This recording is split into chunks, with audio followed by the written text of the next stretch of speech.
Et bah autant dire que 2025 commence de la plus belle des manières à la WWE. What's up les Catchadits, c'est Jimbo. Et aujourd'hui on se retrouve pour une toute nouvelle vidéo. Et dans cette vidéo les Catchadits, on va revenir sur la dinguerie qu'il y a eu du côté de SmackDown. Et je vous avoue que cette vidéo n'était pas du tout prévue au programme. En effet j'avais prévu une autre vidéo, et spoiler alert, la vidéo parlait de qui était selon moi la catcheuse de l'année 2024 à la WWE. Mais avec la dinguerie qu'on a eu du côté de SmackDown, je ne pouvais vraiment pas passer à côté et je pouvais malheureusement pas m'empêcher de vous faire une vidéo afin de vous partager mon avis sur cette énorme dinguerie. Mais si vous le souhaitez, Catchadit, la vidéo que j'avais prévue est prête, donc si jamais vous voulez que je vous la poste un peu plus tard sur la chaîne, n'hésitez pas à me dire dans l'espace des commentaires et comme ça je la posterai la semaine prochaine, peut-être pourquoi pas mercredi. Un épisode de SmackDown qui est vraiment ouf dans l'ensemble. Bon, déjà chose très importante et Catchadit, c'est que cet épisode de SmackDown est le premier de l'année 2025 et c'est avant toute chose un SmackDown qui a duré 3 heures. Spoiler alert les Catchadit, dorénavant c'est ce qui va arriver. Et pour être honnête avec vous les Catchadit, j'adore ce format de 3 heures car ça permet au match d'avoir beaucoup plus de temps de ring et on l'a vu les Catchadit, dans l'ensemble on a eu de très bons combats et surtout ça permet de mieux développer les intrigues. Et justement les Catchadit, en parlant d'intrigues, je sais pas pour vous mais moi j'ai un énorme doute car en opener on a eu une confrontation entre Drew McIntyre et Cody Rhodes. Peut-être que Drew McIntyre a annoncé à Cody Rhodes qu'une fois qu'il en aura fini avec Kevin Owens, Cody Rhodes sera une des victimes de Drew McIntyre. Car je rappelle que depuis quelques temps, Drew McIntyre s'est plus ou moins lancé en croisade contre Roman Reigns et tous ceux qui y ont aidé. Et si ma mémoire est bonne et Catchadit, Cody Rhodes a aidé Roman Reigns d'une certaine manière. Bah oui, à Bad Blood. Donc moi, quand j'ai vu Drew McIntyre confronter Cody Rhodes, c'est le scénario que je m'étais imaginé. Et bah non, et Catchadit, Drew McIntyre a fait un câlin à Cody Rhodes et lui a plus ou moins proposé son aide. Bon, pour moi, ça cache quelque chose, mais je vais rester campé sur mes appuis en pensant que Cody Rhodes et Drew McIntyre vont bientôt se retrouver. Mais voilà, ce n'est pas le sujet principal de cette vidéo, car on a eu droit à ce qui est, selon moi, la plus grosse dinguerie qu'on a eu ces derniers temps à SmackDown. Et spoiler alert, ça ne concerne pas le roster masculin, mais bien le roster féminin. Car cet épisode de SmackDown voyait Nia Jax et Naomi s'affronter pour le titre de championne WWE, et avec Candice LeRae et Bianca Belair aux abords du ring, on se doutait bien qu'à un moment donné, ça allait partir en cacahuète entre les deux catcheuses. Mais il y avait quelque chose d'assez important les Catchadit. Tiffany Stratton n'était pas présente. Alors non, c'est pas une volonté de Nia Jax d'avoir laissé Tiffany Stratton sur la touche. Non, c'est juste que Nia Jax ne savait pas où se trouvait Tiffany Stratton. Et alors que le match était sur le point de se terminer, la musique de Tiffany Stratton va retentir dans l'arène et une Tiffany Stratton accompagnée d'un arbitre. Qu'est-ce que ça voulait dire que Tiffany Stratton allait utiliser enfin son contrat et devenir la nouvelle championne de SmackDown? Bah c'était pas impossible, mais d'un autre côté c'était un peu ambigu. Parce que pourquoi venir encaisser sa maillette alors que le match officiellement n'est pas du tout terminé? Car je rappelle que si Tiffany Stratton avait réellement l'intention d'utiliser sa maillette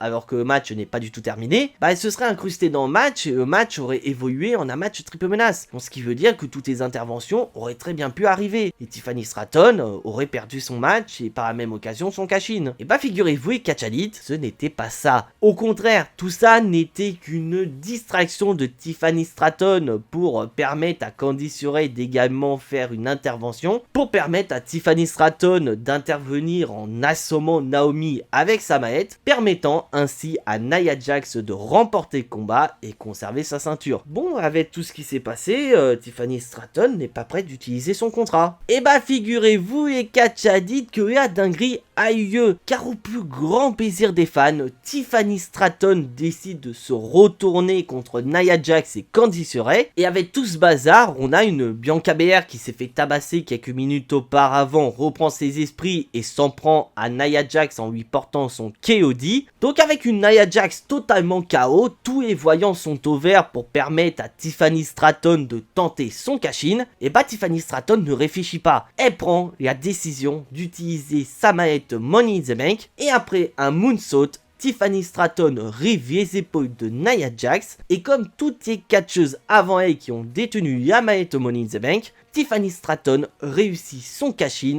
et devient la nouvelle championne WWE, décrochant par la même occasion son premier titre dans le roster principal. Je sais pas si vous vous rendez compte de la dinguerie qu'on a eu à SmackDown, car on vient probablement d'assister au plus grand cash-in de l'histoire de la WWE, en tout cas concernant la mallette Miss Money in the Bank. Bon, après c'est assez facile de trancher, car je rappelle que depuis que la mallette Money in the Bank existe du côté du roster féminin, bah y a réellement que 3 catcheuses qui ont cash-in leur mallette assez tard. Toutes les autres ont cash-in leur mallette soit le soir même de leur victoire ou dès le lendemain à Raw. Donc on a que 3 catcheuses qui peuvent prétendre avoir réussi le plus grand cash-in de l'histoire de la WWE. Carmella l'a fait lors du SmackDown post WrestleMania 33. Bon certes, ça a marqué l'histoire, mais comme c'est Carmella, bah ça marque pas vraiment l'histoire. Io Sky a cash-in sa mallette l'année dernière à SummerSlam. C'est vrai, je vous l'avoue, c'était assez incroyable, car c'était vraiment la première fois qu'une Miss Money in the Bank décide d'utiliser sa mallette lors d'un période du Big Four. Mais pour moi, c'est loin d'être parfait. Alors que là, le cash-in de Tiffany Stratton, je sais pas pour vous, mais pour moi, il est parfait. Bon, ok,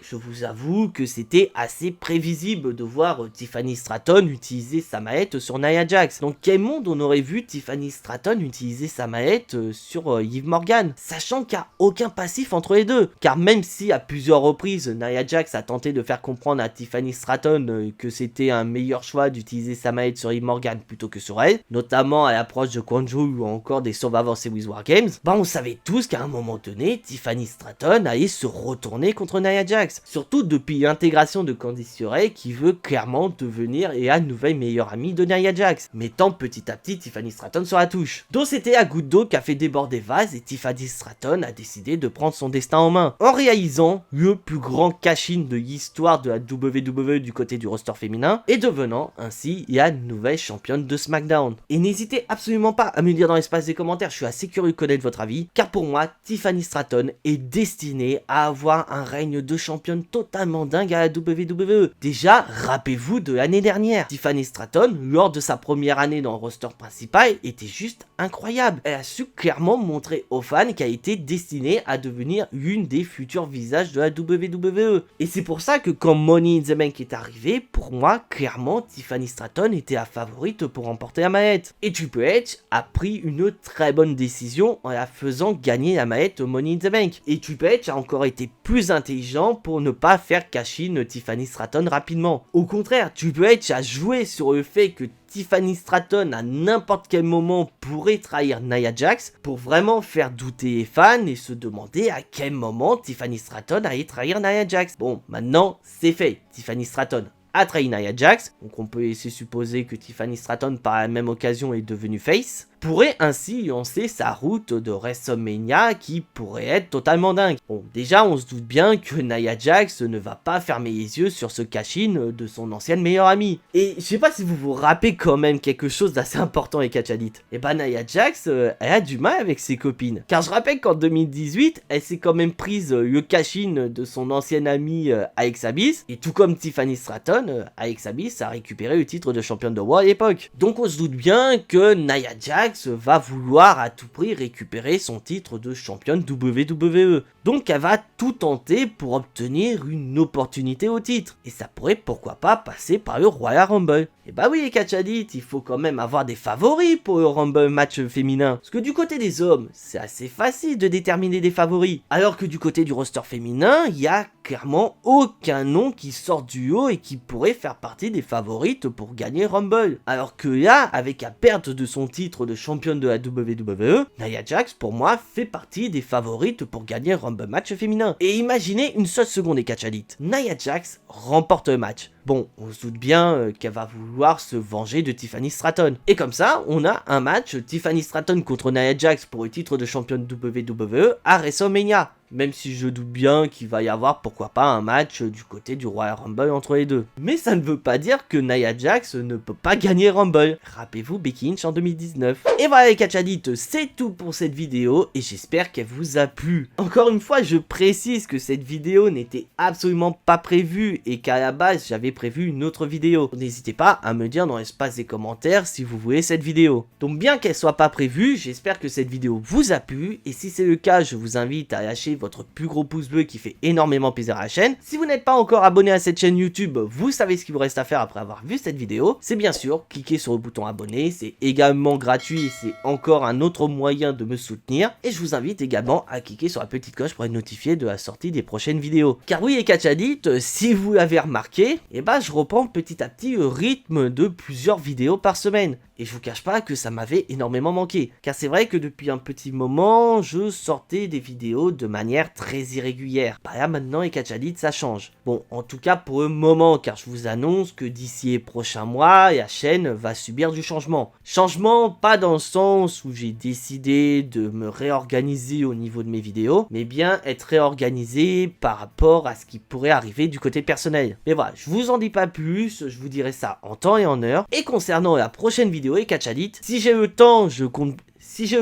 vous ferai une preview du prochain épisode de WoW qui, pour rappel, est le premier épisode de WoW retransmis sur Netflix. Et au vu de tout ce qui pourrait arriver lors de ce show, je suis désolé, car on est clairement sur un WoW de niveau PAE, voire même WrestleMania. Mais si j'ai pas le temps de vous faire la preview, je vous l'annonce dès maintenant et Catchadit. Dans la nuit, de lundi à mardi, il y aura un live réaction sur ma chaîne Twitch. Donc n'hésitez pas, vous avez ma chaîne Twitch en description. Mais d'ici là, portez-vous bien et on n'oublie pas le plus important, soyez tous très fiers d'être des Catchadit. C'était Jimbo et à la prochaine.